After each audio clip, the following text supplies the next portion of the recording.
I feel good, you look great, I like you, I can't wait. A first time, a first date, you're so fine, I'm so late. You sip wine. Halo semua, salam sejahtera Malaysia. Tonton beban yang amat dihormati, selamat datang ke channel Fels Lifestyle.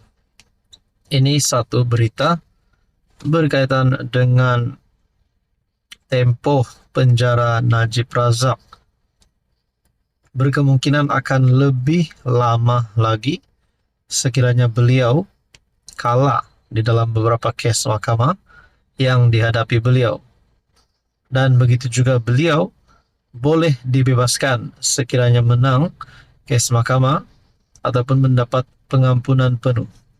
Tapi untuk mendapatkan pengampunan penuh bukanlah satu perkara yang amat mudah. Adakah seseorang pemimpin yang bernama ataupun bergelar Perdana Menteri boleh untuk memperjuangkan kebebasan Najib Razak?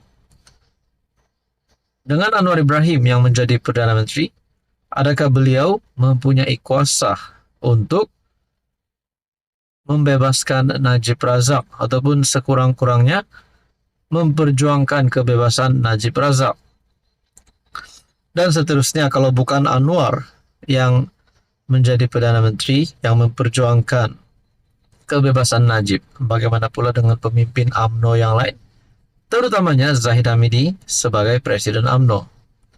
Sekiranya Zahid jadi Perdana Menteri, adakah beliau boleh memperjuangkan kebebasan Najib dan boleh menjamin Najib akan dibebaskan? Satu tulisan daripada Syahburi Nusin bertarik 1 November. Najib hanya boleh bebas melalui pengampunan, itu pun jika Zahid Hamidi duduk sebagai Perdana Menteri. Dengan Najib Razak kini perlu membela diri bagi 25 pertuduhan salah guna kuasa dan pengubahan wang haram dana 1MDB RM 2.3 bilion. Sebagaimana diputuskan Mahkamah Tinggi, apa yang menunggu di hadapannya cuma satu: beliau bakal berada lebih lama lagi di penjara.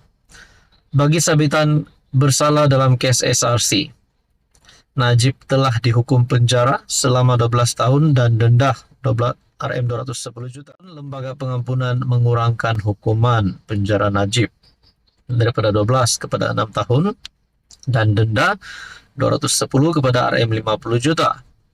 Ini bermakna Najib akan dibebaskan pada 23 Ogos 2028 bagi kes berkaitan dana 1MDB yang baru diputuskan, di mana beliau harus membela diri dan tarik perbicaraannya ditetapkan selama 97 hari bermula 2 Desember depan. Najib bakal berdepan hukuman penjara sehingga 20 tahun dan denda sama ada 5 kali ganda nilai dana terbabit atau RM 10.000 berdasarkan mana yang lebih tinggi jika disabitkan bersalah. Pada kebiasaannya, apabila seseorang tertuduh diarah membela diri kerana pihak pendakwa berjaya membuktikan wujud prima facie, harapan untuk didapati tidak bersalah di akhir perbicaraan adalah terlalu sukar. Kemungkinan untuk Najib berada lebih lama di penjara adalah sesuatu yang tidak boleh ditolak. Setelah didapati bersalah dan dipenjara dan sesudah melalui semua proses perundangan, satu-satunya cara untuk Najib mendapat pembebasan ialah melalui pengampunan. Tapi pengampunan sudah tentu tidak mudah, malah tidak mungkin untuk Najib perolehi jika kerajaan sedia ada tidak diubah. Anwar Ibrahim dibebaskan daripada penjara pada 2018 setelah PH berjaya menumbangkan BN, di mana Tun Mahathir yang menjadi PM ketika itu mengangkat pengampunan beliau untuk diperkenankan oleh Agong. Menuruti jejak Anwar, bermakna Najib hanya ada peluang untuk bebas jika UMNO berjaya mengetuai kerajaan dan Zahid Hamidi memegang jawatan Perdana Menteri.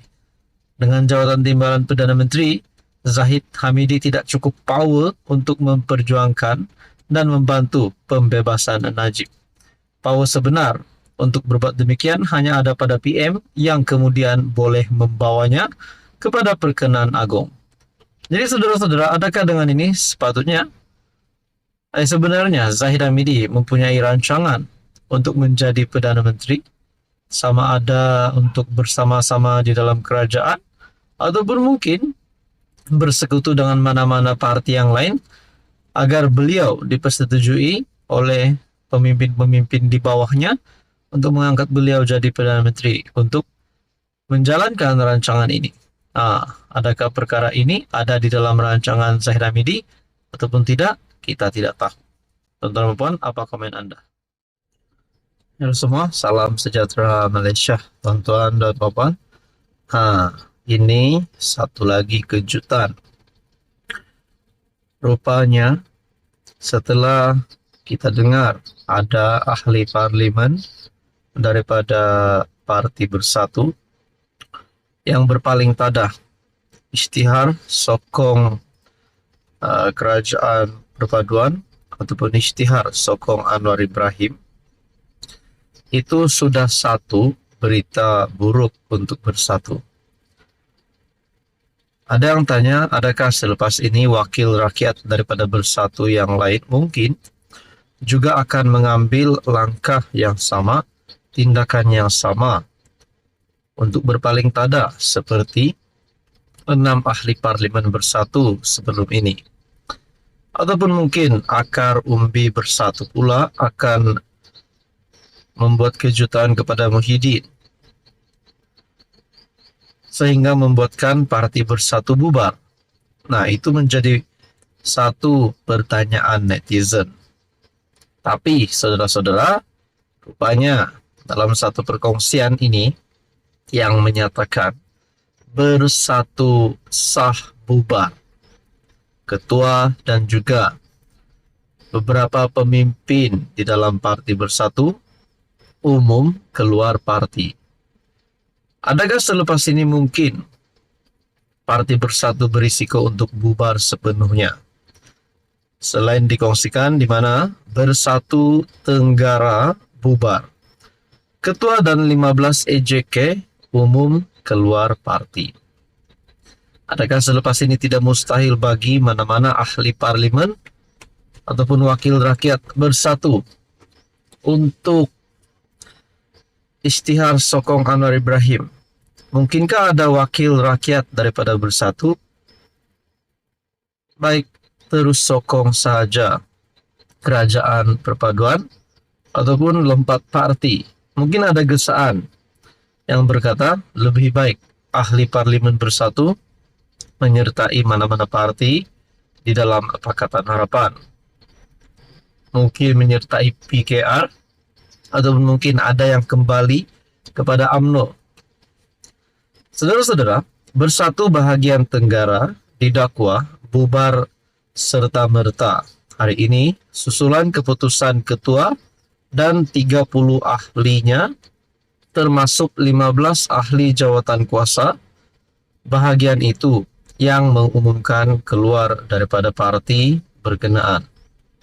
Ketua Bersatu bahagian Tenggara Hassan Rashid berkata, keputusan itu dibuat sebulat suara selepas mempertimbangkan beberapa faktor, termasuk hilang keyakinan terhadap kepimpinan tertinggi yang dilihat gagal menguruskan parti, selain tidak telus dalam melaksanakan tanggung jawab.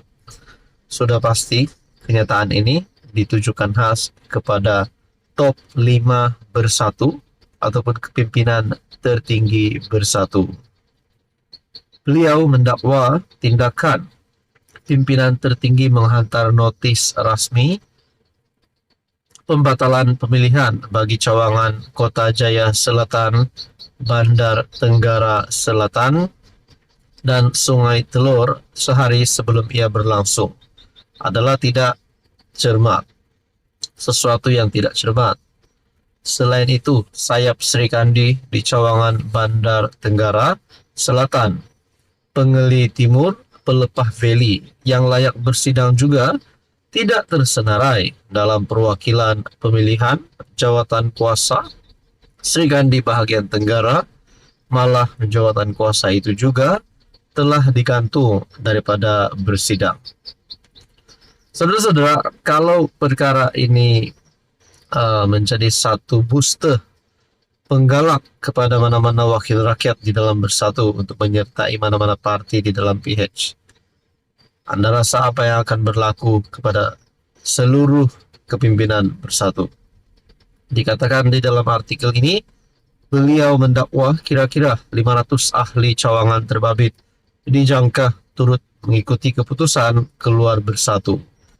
Bersatu bahagian Tenggara mempunyai 19 cawangan dengan jumlah ahli keseluruhan ialah 1.263 orang. Bersatu Tenggara bubar, ketua 15 EJK umum keluar parti. Nah, ini pasti satu lagi, mungkin kegagalan Muhyiddin. Tuan-tuan dan puan, apa komen Anda?